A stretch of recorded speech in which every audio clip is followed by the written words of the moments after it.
Selamat datang di Mata Najwa, saya Najwa Shihab, tuan rumah Mata Najwa. Undang-Undang ITE versi revisi kini sudah mulai dijalankan, pasal-pasal kontroversial masih memicu perdebatan. Sudah banyak korban yang masuk penjara dari aktivis sampai ibu rumah tangga. Tapi undang-undang memang harus melindungi warga agar fitnah caci maki tak leluasa merajalela. Jangan sampai kebebasan berpendapat menjadi dalih ujaran-ujaran jahat. Bagaimana masa depan kemerdekaan berekspresi tanpa mengurangi usaha melindungi korban fitnah caci maki? Inilah Mata Najwa. Dari jari jadi jeruji.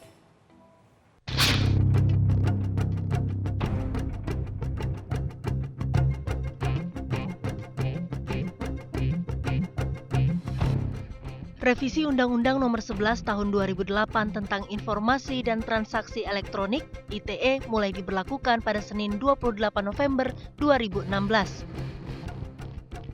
Terdapat sejumlah penambahan dalam revisi Undang-Undang ITE, seperti direvisinya pasal pencemaran nama baik menjadi delik aduan, serta dibukanya kewenangan untuk pemblokiran laman oleh pemerintah. Pertanyaannya kemudian, apakah revisi Undang-Undang ITE ini bisa menjawab keluhan masyarakat atas undang-undang yang berlaku selama ini? Ataukah justru revisi ini akan semakin membatasi kebebasan masyarakat untuk berekspresi?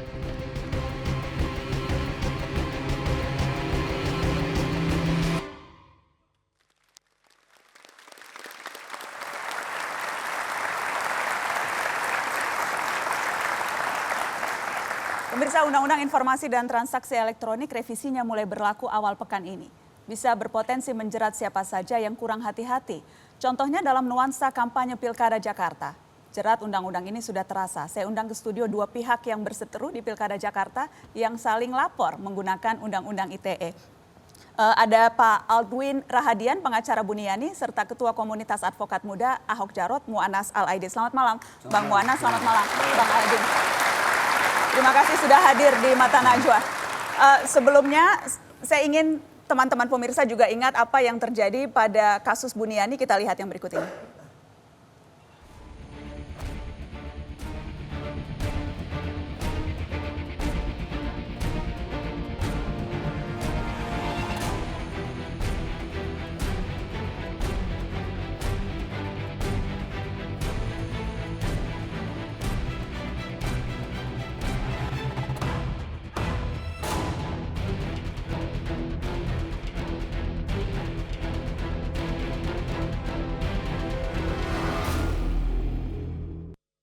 Jadi jerat saling lapor di Pilkada bukan hanya kasus Buniani, tapi malam ini saya ingin fokus di awal soal itu. Saya ke Anda dulu, Bang Anas. Apa menurut Anda kesalahan Buniani, kliennya Bang Aldwin, sehingga Anda laporkan ke polisi?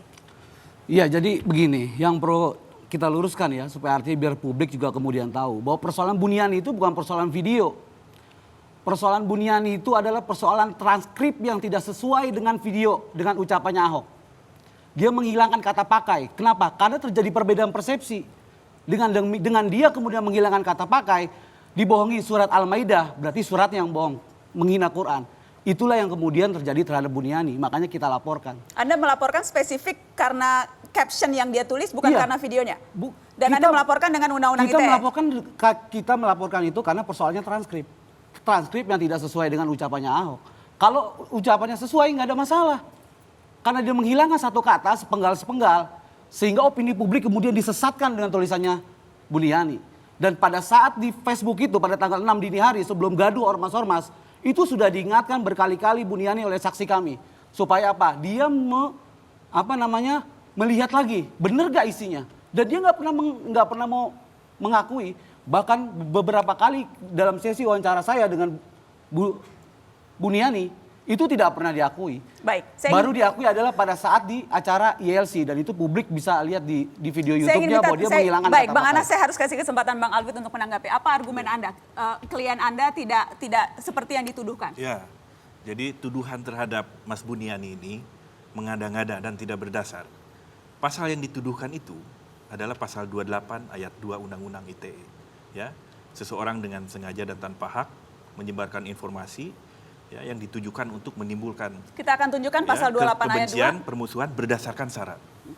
Apa yang kemudian ditebar oleh Buniani berdasarkan sara kebencian. Tidak ada.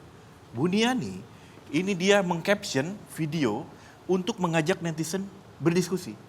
Coba lihat di screenshot Buniani di Facebook itu dinyatakan ini penistaan agama tanda tanya. Kita akan lihat screen capture-nya. Ya, dia punya hak untuk itu. Dia seorang latar belakang wartawan, jurnalis, dan dia seorang Muslim. Dia tergugah hatinya, ya, untuk mengkritisi bahwa ada pernyataan pejabat publik yang dianggap tidak etis. Ini yang ini maksud Anda penistaan terhadap agama, betul. tanda tanya? Ya, Bapak Ibu pemilih Muslim Betul. dibohongi surat Al-Maidah ayat 1. Betul. Dan masuk neraka juga Bapak Ibu dibodohi. betul. Itu di atas adalah caption. Paragraf kedua adalah intisari, ya, yang tidak harus sama dengan Boleh ditunjukkan lagi di video. belakang? Coba dilihat. Yang ketiga adalah pendapat pribadi. Apa yang salah dengan itu? Sebelum Baik. Pak Buniani mengupload tanggal 6, ada puluhan akun yang mengupload sama dengan caption yang lebih provokatif dan keras. Sama-sama Buniani- diedit 30 sama-sama diedit Sama. atau yang full? Sama, 30 detik. Oke. Dan Buniani itu mengupload ulang, bukan menyunting video. Ya, jadi sebetulnya dengan status Pak Ahok tersangka, harusnya sudah terbantahkan. Baik, saya harus kasih kesempatan. Bagaimana? Iya, jadi gini juga ya, artinya jangan kemudian, saya ini dari awal sering berbicara ya, diskusi dengan Mas Ali, kuasa hukum Buniani. Beliau ini begitu khawatir kalau kita bicara soal transkrip. Jadi dialihkan ke soal video. Padahal persoalan Buniani itu jelas persoalannya transkrip. Dia ini wartawan, bekerja lulusan Amerika Serikat, ya, bekerja di media top, ya. Pada saat di Facebook dia sudah akui itu transkrip. Saksi kita mengingatkan. Ya, Bukan. itu Di wall adalah Facebook caption. kita sudah bisa Caption, buktikan. intisari, dan pendapat pribadi. Silakan. Kalau itu silakan. transkrip, dia akan tulis. Ini adalah transkrip Ahok. Ini adalah transkrip video di atas. Oh, enggak. Dia tidak melakukan Ya itu. artinya bentar. Kalau ini kan dia artinya, tidak melakukan itu. Kalau ini artinya Hati-hati. pengakuan. Ya. Ya, kalau dalam hukum itu pengakuan adalah salah satu alat Kalau bukti. itu Ada dinyatakan 4 seperti alat itu, bukti. banyak orang yang ditangkap. Ya? Enggak. Banyak orang ditangkap. Kami Puluhan enggak. orang melakukan hal yang sama. Bukan, sekarang begini Mas Jadi Adwin. tidak Kita berdasar. akan lanjutkan Mas setelah pariwara. Adwin. Jangan Tidak kemana-mana, berdasar. tetaplah di Mata Najwa. Mengada-ngada maksudnya.